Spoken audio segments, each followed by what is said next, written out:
2배에서 5배까지 중간 수술, 저기 깊은 곳에 이제 위치하는 장기이기 때문에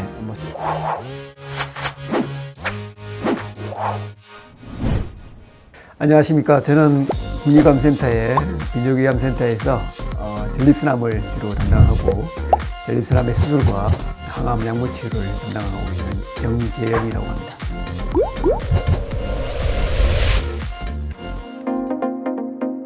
전립선 혹은 전립샘이라고 부르는 우리가 남성에서만 있는 내분비 장기라고 생각하십니다. 가임 연령이 되면 이제 중요한 정자 생성을 하게 되는데, 이런 정자 생성이 좋은 환경을 만들어주는 액이 있는데 그게 전립선 액인데, 그 전립선 액을 주로 만들어내는 장기를 전립선이라고 생각하시면 되고요.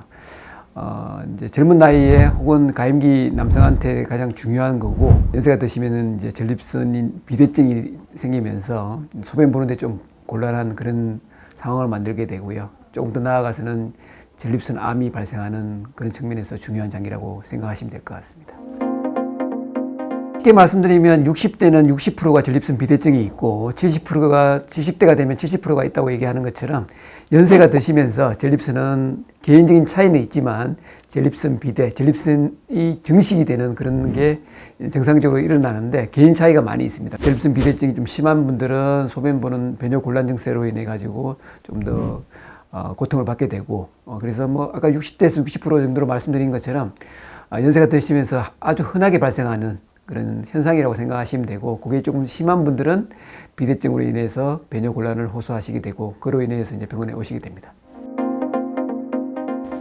이제 모형으로 좀 설명을 드리면, 일반적인 전립선은 우리가 이제 골반 안쪽에 위치를 하고 있습니다. 보시는 이 부위가 방광이라고 이제 얘기하는 부위고, 방광에서 소변이 모여가지고 요도를 통해서 이렇게 밖으로 배출이 되는데, 방광의 아래쪽에 제가 지금 가리키고 있는 이 부위가 이제 전립선이고, 그리고 직장, 항문이라고 얘기하는 이제 대변이 내려가는 길이죠. 직장의 앞쪽에 위치하고 있습니다.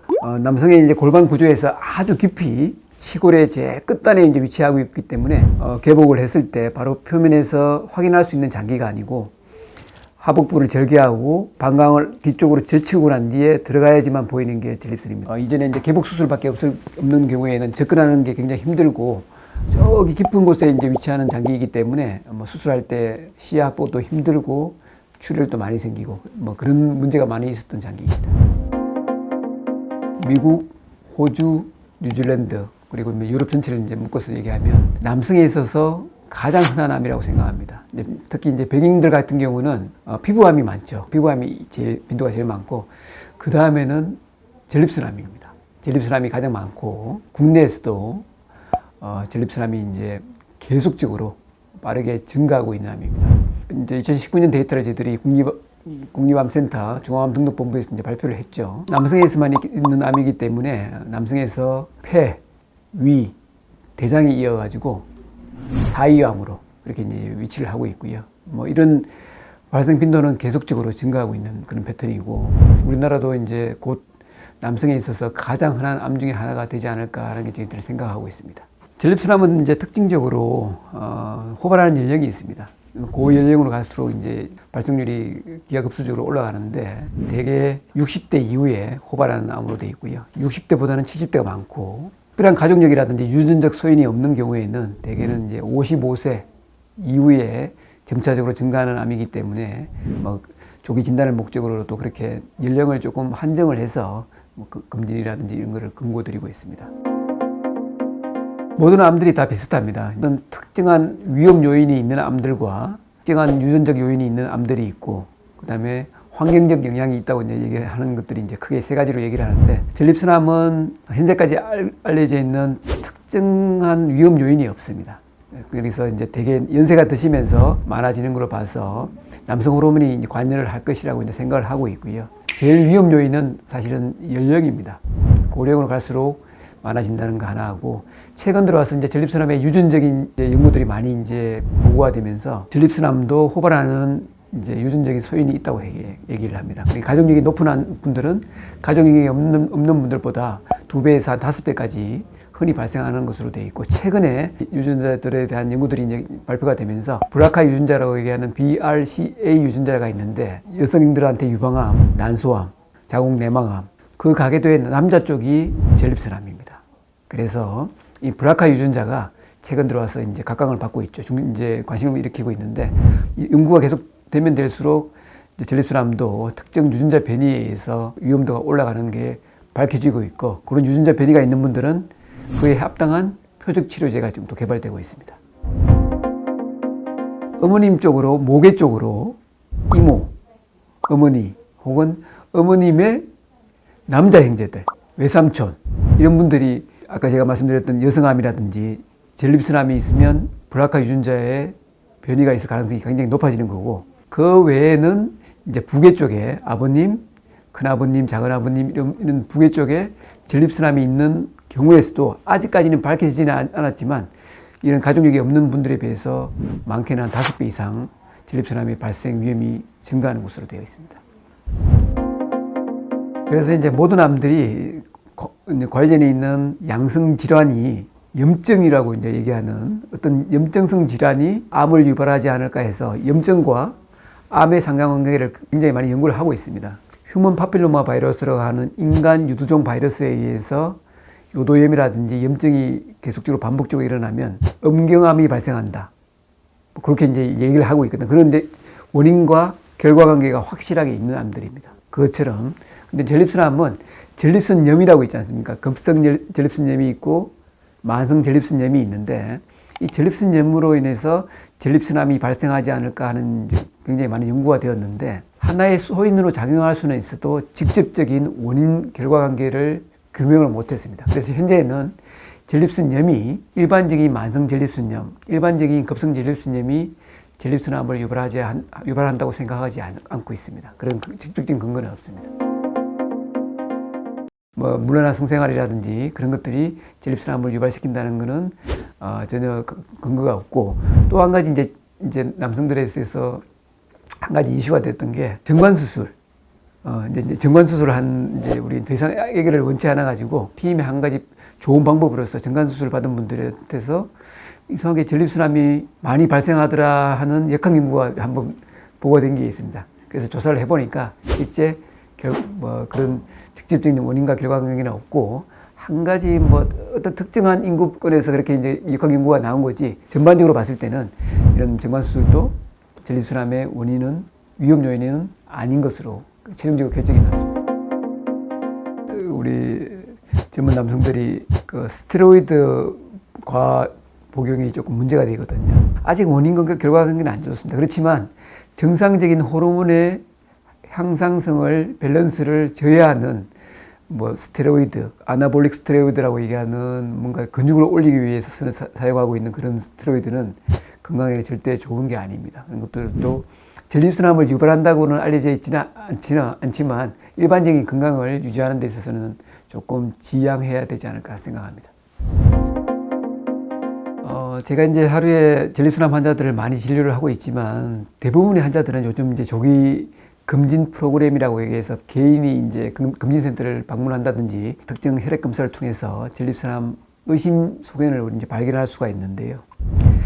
아쉽게도 아직도 여전히 한 10에서 한 15% 정도는, 많게는 한 20% 정도는 진단 시기를 놓쳐가지고 전이가 있는 사기 전립선암으로 오시는 분들이 있습니다. 저희들이 이제 권고하는 것은 전립선암의 조기 진단을 위해서 특별하게 배뇨 증상이라든지 배뇨 곤란 증상이 없다고 하더라도, 특별한 무증상이라 하더라도 한 55세가 되면 전립선암 조기 검진을 위해서 혈액 검사를 권고드리고 있습니다. 혈액 검사, 전립선 초음파 검사를 권고드리고, 가족력이 있는 아까 제가 말씀드렸던 그런 유전적 소인이 있다든지 부계 쪽으로 전립선암 환자분들이 있는 분들은 조금 더 일찍, 한 10년 정도 일찍 40대 후반, 중반 정도에 자기의 전립선 혈액검사 수치를 알아볼 것을 권해드리고 있습니다. 그 수치 이름이 PSA라고 얘기합니다. 그러니까 전립선 특이 항원 검사라고 그래가지고 일반 분들도 많이 알고 계세요. PSA라는 그런 혈액 검사인데, 이 검사를 통해서 전립선암을 진단하는 건 아닙니다. 정상 수치도 나이에 따라서 차이가 있고, 연세가 드심으로써 이제 전립선이 커지면서 PSA라는 정상 수치가 조금 상향되는 그런 것도 있기 때문에, 그렇지만 전립선암을 조기 진단하는 데 있어서 절대적인 검사입니다. 그래서 이전에 이 검사가 없었던 80년대까지는 조기 전립선암이 조기에 진단되는 경우가 극히 드물었습니다. 그래서 90년대 초반 이후에 이 혈액 검사가 개발되고 90년대 후반, 2000년대 초반이 되면서 우리나라에도 서양과 동시에 전립선암을 조기에 진단하고 완치할 수 있는 그런 기회가 많아졌다는 거죠. 그래서 전립선암을 조기 진단하는 데 있어서는 이 혈액 검사가 절대적으로 중요한 검사라고 생각됩니다. 그 다음에 이제 우리가 생각할 수 있는 게 직장 수지 검사라고 해서 이제 항문에 이제 아까 보여드렸던 이런 전립선의 특이한 위치 때문에 항문에 손을 넣어서 전립선의 후면을 만져볼 수 있습니다. 그러니까 전립선이 이제 종양을 형성을 해서 종물, 혹을 형성을 해서 손 끝으로 이제 전문가의 손끝으로 촉지를 할 수 있는 거죠. 근데 이제 예상되시겠지만 어느 정도 혹이 자라가지고 손에 촉지될 정도로 커져야지만 이제 할 수 있는 거죠. 그래서 이제 이 조기 진단의 목적으로는 조금 문제가 있고 또 한 가지는 직장 초음파 검사가 있습니다. 전립선을 초음파 검사를 해서 어떤 종괴를 형성하고 있는 종물이 있는지 초음파 검사로 할 수 있는 건데 역시 초음파에 보일 정도로 종물을 형성하고 있는 경우에만 진단하고 의심이 가능하기 때문에 사실 이제 PSA 검사만큼 민감하지가 않습니다. 그래서 PSA 검사가 혈액 검사가 가장 기본이 되고요. 직장 수지 검사, 그 다음에 직장 초음파 검사가 일반적으로 우리가 이제 권고드리고 있는 세 가지 기본 검사고 요즘은 조직 검사를 하기 전에 자기 공명 영상이라고 얘기하는 MRI 검사를 하고 있습니다. 이제 다행스럽게 이제 급여권에도 들어와 있기 때문에 조직 검사 전에 MRI 검사를 해서 좀 더 정확하게 전립선암 조직 검사를 시행하고 있습니다. 전립선암이 호발하는 연령하고 전립선 비대증이 호발하는 연령이 비슷합니다. 연령이 많을수록, 연령이 올라갈수록 이제 발생한다고 했으니까 당연히 이제 올라가는 거죠. 그래서 전립선 비대증으로 인한 변효곤란 증상이 전립선암으로 인한 변효곤란 증상하고 똑같기 때문에 대개 이제 비슷한 시기에 오시면 기본적으로 전립선암 검사를 하게 됩니다. 그러면 전립선 비대증과 전립선암의 증상을 환자분이 스스로 구분할 수 있는 방법은 없습니다. 그래서 조기 검진이 필요하고 55세, 50대 중반이 되면 비뇨기과를 방문을 하셔가지고 자기의 PSA라는 전립선 혈액 검사 수치를 상식적으로 알고 있는 게 중요하고요. 내일 제가 수술할 분 중에 한 분도 40대 후반 환자분이 있어요. 변효 증상이 있어서 직장 검진을 해서 수치가 높다는 걸 알고 조직 검사를 하고 전립선암이 진단되었거든요. 그래서 아주 초기가 아니에요. 그렇다면 40대도 있다는 거죠. 아까 제가 말씀드렸던 유전적 소인이 있다든지 아니면 가족력이 있는 분들은 조금 더 빨리 자기의 전립선 수치 PSA라는 전립선 특이항원 검사를 해봐야 된다는 거죠. 이제 소변에서 피가 섞여 나오는 혈뇨, 그 다음에 혈정액.